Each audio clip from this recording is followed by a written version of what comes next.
welcome back to Block TV, time for Power Blocks, where we sit down, meet the leaders, wheelers in the fintech industry, also to learn about their projects, their vision for the space, or alternatively, their discoveries about the space, which is the case today.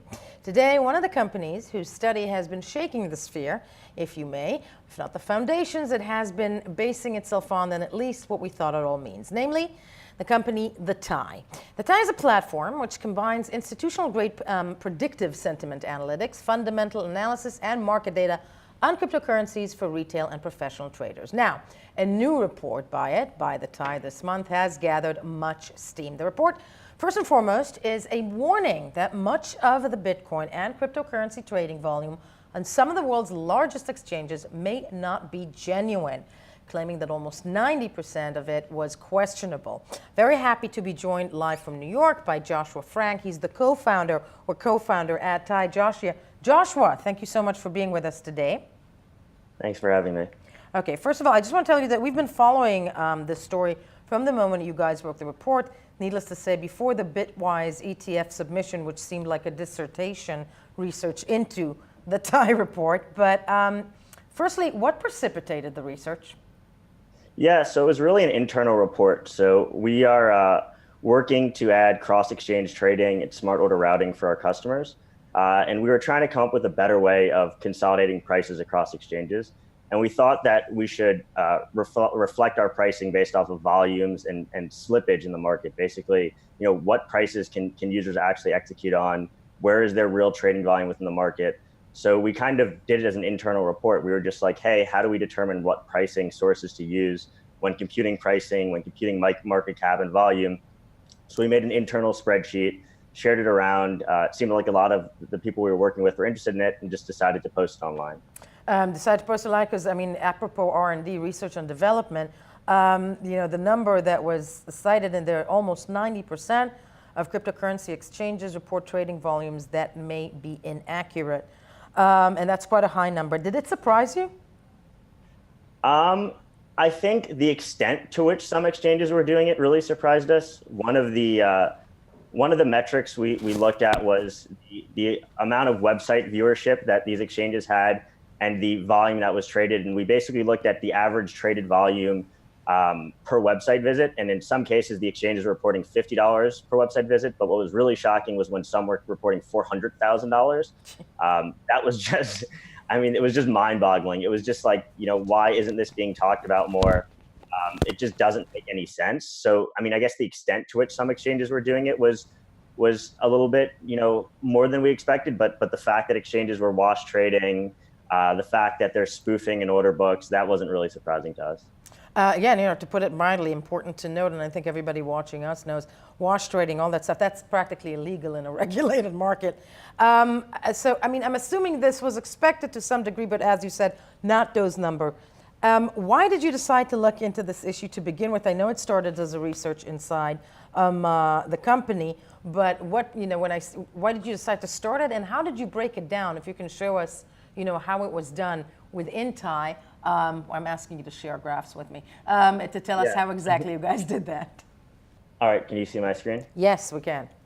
Yeah, so the first thing we really looked at was monthly website viewership and reported trading volume. So here we graphed the reported 30-day trading volume that all these exchanges had by their monthly website visits. And as I mentioned before, I mean, the purpose of this exercise was really to try to create a better pricing feed and try to create volume numbers that were more reflective of what was going on in the market. We operate a data website and are moving to becoming a trading platform ourselves, where users can trade across exchanges. And we wanted to make sure that our users were trading on platforms where there was liquidity.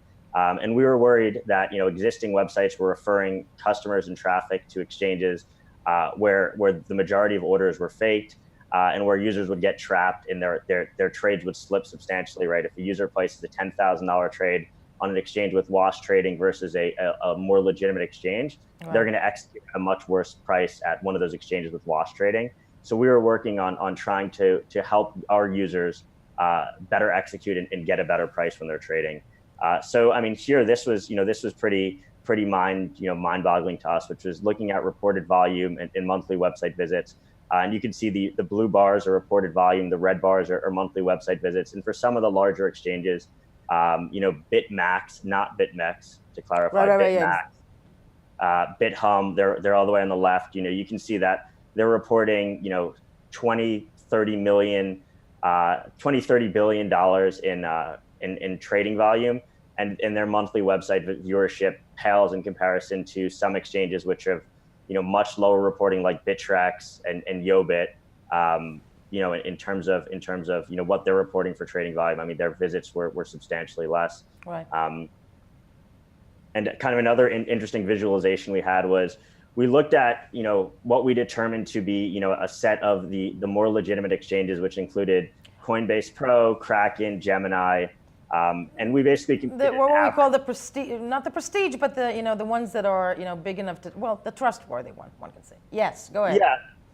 Yeah, exactly. And so that was through a combination of talking to other smart order routing companies in the space, talking to institutions, identifying where they're actually executing their trades, and looking at, where there was alignment between viewership and trading volume. So we took an average of, what was reported, basically the average amount of volume traded per visit to the site, which we calculated to be about $590. And then we compared other exchanges to that, and we see, in the case of some of the smaller exchanges, we took the expected volume, which is what we expected had, we multiplied their number of visits that they actually have by, by that $591. So what we ended up finding was that some exchanges had 0.1%, were reported, or, we expected 0.1% of the volume that they actually were reporting.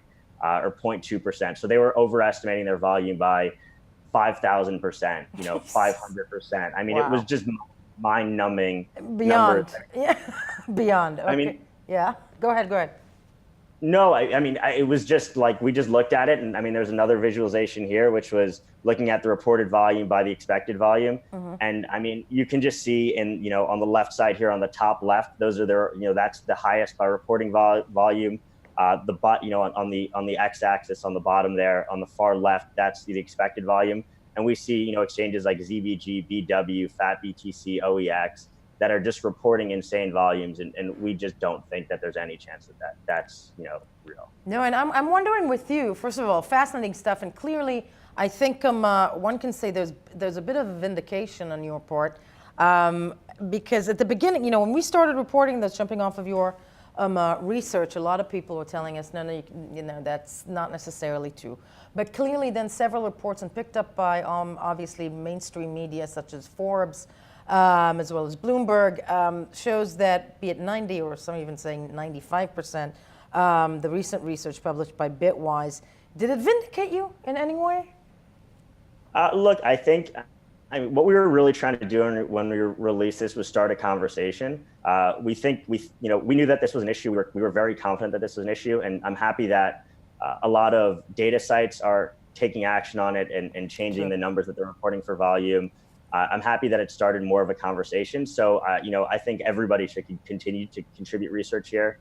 We're working to provide information on the top exchanges. We are out now actually working with a lot of the top exchanges to come up with more transparent ways to report volume, to validate the information that they're providing through their APIs. So yeah, look, I think it's a good thing. I think it's going to help the industry grow and continue to grow. I think we need to wash out a lot of the No, entirely, and for the sake of transparency, which is not just needed in every sphere, but is ever so important here, in an emerging market. Wondering with you, because I think the TIE, correct me if I'm wrong, launched in 2017? Yeah, we founded the company in December 2017. We launched our data product in November 2018, which is a platform for sentiment analytics, fundamental analysis, technical analytics, news, basically building the most robust data platform in the space, with a focus on trust and a focus on providing reliable information. And so we're continuing to grow out that product with data and analytics, and we're adding to that cross-exchange trading, smart order routing for retail customers. So if you want to trade $10,000, we'll enable you to trade that over 3 or 4 different exchanges at the same time to help you avoid slippage, as well as free tax accounting software we're releasing in the next few weeks, and portfolio management cross-exchange. No, and I said that I bounced off that your launch date clearly of the company, of the tie, because I'm wondering with you out loud, and you clearly know what you're talking about in this sphere, although you seem to be 40 years younger than me. But that said, does it did it surprise you that you guys were one of the first to actually do, irrespective of the fact that it was done as an internal research, but that you were practically some of the first guys to examine the sphere in such a way, and we're looking at almost a decade of cryptos, right? Yeah, I mean, I guess it was kind of shocking. I mean, I think everybody, or not everybody, but a large percentage of people knew that this was going on. But I think actually quantifying it and starting to call people out was something that others were maybe hesitant to do, or just didn't take the time to do. Yeah, I mean, it is kind of shocking how much this is blown up. We didn't think it was going to be that big of a deal. It was more of just like hey, this is what's going on. Can we just start a conversation? Can the community kind of reach out to us and help us identify a better way to solve this issue? So we're really happy that the way that this blew up, and that others are contributing research, that other websites and platforms are acting on it. But no, I mean, it is kind of shocking to us that this isn't something that has been more discussed in the past. Entirely. Joshua, I want to thank you for this. Finally, actually, one last thing. Within 10 years, I'm asking you because you're a player within the field. Within 10 years, let's say the year is 2029, where do you see cryptos at that point? I think crypto is going to establish itself as a legitimate asset class alongside commodities, as an alternative asset class to equities. I see some consolidation in terms of the amount of cryptocurrencies on the market. I think there are just too much out there that don't have any real volume. I think we're going to start to see that a lot more when we release numbers on the actual liquidity of a lot of these tokens. We're also tracking sentiment, and I can tell you with confidence that beyond the top 50 to 75 tokens, there's not a lot of conversations around them. People aren't talking. There's not a lot of development activity. So I think we're going to see a lot of consolidation in terms of the number of cryptocurrencies. Entirely. But I think we'll see crypto begin to establish itself as more of a legitimate asset class. I think more foundation needs to be built out for that to happen. And we see a lot of movement to build institutional products, but I still think there's still the Wild West out there. I think a lot of reporting is needed, and I think a lot of transparency is needed, but I think we will get there. I entirely agree with you on that one, but at the end of the day, it's good that the tie and people are having the conversation, and that research is being done as to what is legit and what is not. Joshua from the tie, thank you so much for joining us today on this rendition of Power Blocks. That was Power Blocks for us at BLOCKTV. Do not forget to check us out, also here for the long run, on every social platform you have, Facebook, Twitter, Telegram. Send us questions and we answer. We'll be right back.